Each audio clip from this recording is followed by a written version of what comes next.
инна фил джаннати саманияту абуабин дейді. Жәннатта 8 қақпа бар дейді. 8 қақпасы бар деді. Біреуі Райян деп аталады деді ғой. А қалған 7-еуі.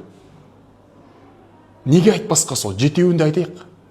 Ол 7-еуінің аттарын айтайық. Ол 7-еуге кімдер кіреді, соны айтайық. Райянға оразашылар кіреді екен. А қалған 7-еуіне кім кіреді екен? Соны да біліп алайық. Мысалға бір есігі бабу соля деп аталады екен. Намаз. Былайша айтқанда намазхандар кіретін есік та. Ол жерден кім ол? Қандай намазхандар? Олар намазға ғашық болған мұсылмандар да. Кәдімгідей намаз болмаса өмір сүре алмайтын. Намаз үшін өмір сүріп жүрген. Намазды жан тәнімен жақсы көретін адамдар да. Ана рукуқтарда ұзақ, сәжделерде ұзақ жатқысы кеп, сезініп, Алланың алдында тұрған сезініп, ішкі сыртқы әмірлерін, парыздарын, рүкіндерін, шарттарын орындап, дәреттерін алып, түнгі намаздарға тұрып, жамағат намаздарына қатысып, намаздарын қаза қылмай жүрген мұсылмандар сол намаз деген есіктен барып кіріп кетеді екен да. Екінші есік бар екен, бабу садақа, немесе бабу закат, зекет немесе садақа есігі деген. Негізі бұғанда жай адамдар кірмейді екен. Бұл жерге Алла тағала берген дүниесін Алланың өзіне қайтарып, өзінің жолында жұмсап жүрген адамдар. Зекет беретін деңгейге жетіп, жоқ жітіктердің жағдайын жасап жүрген зекет беруші мұсылмандар. Тек солар ғана кіреді екен да. Одан кейін пайғамбар алейхиссалату вассаламға бір сахабалар келіп айтады: "Я Расулалла, мына байлар бізді озып кететін болды, жәннатқа кіріп кететін болды. Бұлар садақаны көп беріп жатыр" дейді да. Біз кедейміз ғой енді, біз олар сияқты жәннатқа кіре алмай қалайын деп тұрмыз ғой, олардан оза алмай қалайын деп тұрмыз, қалып қалайын деп тұрмыз деген кезде айтады да: "Жоқ, олай демеңдер" дейді да. Өйткені инна фи кулли тасбихатин садақа, ва инна фи кулли тахмидатин садақа, ва инна фи кулли тахлилатин садақа, ва инна фи кулли такбиратин садақа дейді. Біліп алыңдар дейді. Садақа тек қана ақшамен болмайды дейді. Садақа Аллаху акбар деп айтсаң да садақа дейді. Альхамдулилля деп айтсаң да садақа дейді. Субханалла деп айтсаң да садақа. Ла илаха иллалла деп айтсаңдар да садақа. Осыларды көбірек айта беріңдер, аналарды қуып жетесіңдер деген да. Байларды қуып жетесіңдер сендер, кедейлер деген да. Садақа деген бұл тек қана ақшамен ғана болмайды. Садақа осылай да болады да. Сонда бұл есіктен осылар кіреді екен. Ақшалай садақа берген, зікірмен садақа жасаған, жүректерімен садақа берген, сондай адамдар кіреді екен да. Жақсы сөздің өзі садақа дейді ғой. Жымиып күлудің өзі садақа дейді. Осыларды көбейту керек та. Значит, ана есіктен кіріп кетуге мүмкіншілік бар да. Барынша сол садақаның есігінен кіріп кетудің амалдарын жасау керек. Бұл екінші есік екен. Үшінші есігі бабул джихад дейді. Бұл Алланың жолында күрескен адамдар кіреді екен бұл. Алланың жолында күресу деген бұл тек қана исламды тарату үшін соғыс майданында қайтыс болған, соғыс майданында жүру деген ғана мағына емес. Бұл бірінші мағынасы. Екінші мағынасы және ұлы мағынасы бұл пайғамбар алейхиссалату вассаламның мына бір хадисіне негізделеді. Нахну нарджиу мин джихадил асғар илал джихадил акбар дейді. Біз кішкентай джихадтан, кішкентай күрестен үлкен күреске кетіп бара жатырмыз деген ғой сахабаларға. 3 күн 3 түн соғысқан екен сол кезде.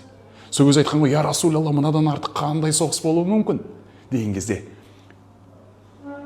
ең үлкен соғыс джихадун нафс, өзіңнің нәпсіңмен күресу.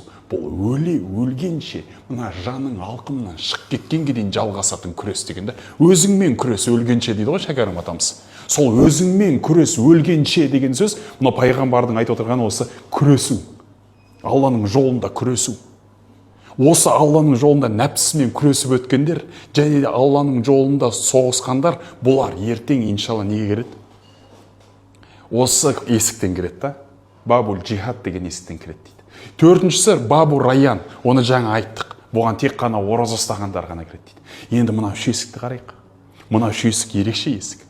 Бұның біреуі бабу биррул валидайн дейді. Ата-анаға жақсылық жасау есігі дейді.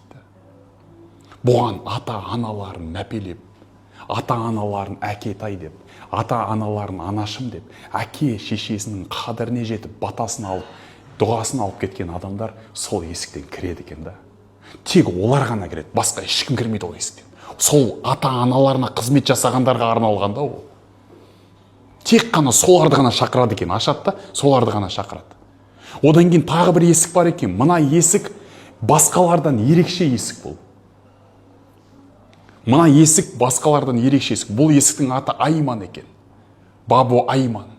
Бұған есеп қисапсыз, сотталусыз, таразыға жақсы жаман амалдар қою, амалдап тері оңнан беру, соттасу, сұрақ жауап деген нәрсе болмайтын адамдар болады екен. Есеп қисапсыз жәннатқа кіретін. Спрос дейді ғой, ешқандай сұраусыз жәннатқа кіріп кететін адамдар болады екен да. Сол адамдарға Айман деген жәннаттың қақпасы бар екен. Содан олар кіріп кетеді екен да. Мен сіздерге айтайын, дұғаларыңызда көптен көп осылай сұраңыздар. Алла тағалам есеп қисапсыз жәннатқа кіретіндердің қатарында қылышымыз деп. Зачем соттасасың? Соттасаң қиын жағдай. Одан да соттаспай-ақ тіке осылардың қатарында кіріп кетуді нәсіп ет деп сұрау керек та. Енді екінші осы ма? Енді соңғысын айта салайын. Ол Бабу Мұхаммад деген бар екен. Немесе Бабу Тауба деп айтады екен. Тәубе есігі, немесе Мұхаммад деген есік бар екен да. Пайғамбарымыздың атауымен. Бұл есік тәубе деген есік екен. Бұл тәубе деген есік жаралғаннан бастап, барлық дүние жаралғаннан бастап, сол қақпа жаралғаннан бастап, күн батыстан шыққанға дейін ашық тұратын есік екен, жабылмайды екен. Мына жетеуі арасында жабылады, Рамазанда ашылады дегендей. Бірақ мынау еш қашан жабылмайды екен. Тәубенің есіктері ашық дейді ғой, двери покаяния всегда открыты дейді ғой. Тәубе етіп қалуға сенде әрдайым мүмкіншілік бар да. Мына есік жаралғаннан бастап, қиямет күніне дейін ашық тұрады екен ғой. Ол есіктен тәубе етушілер кіреді екен да.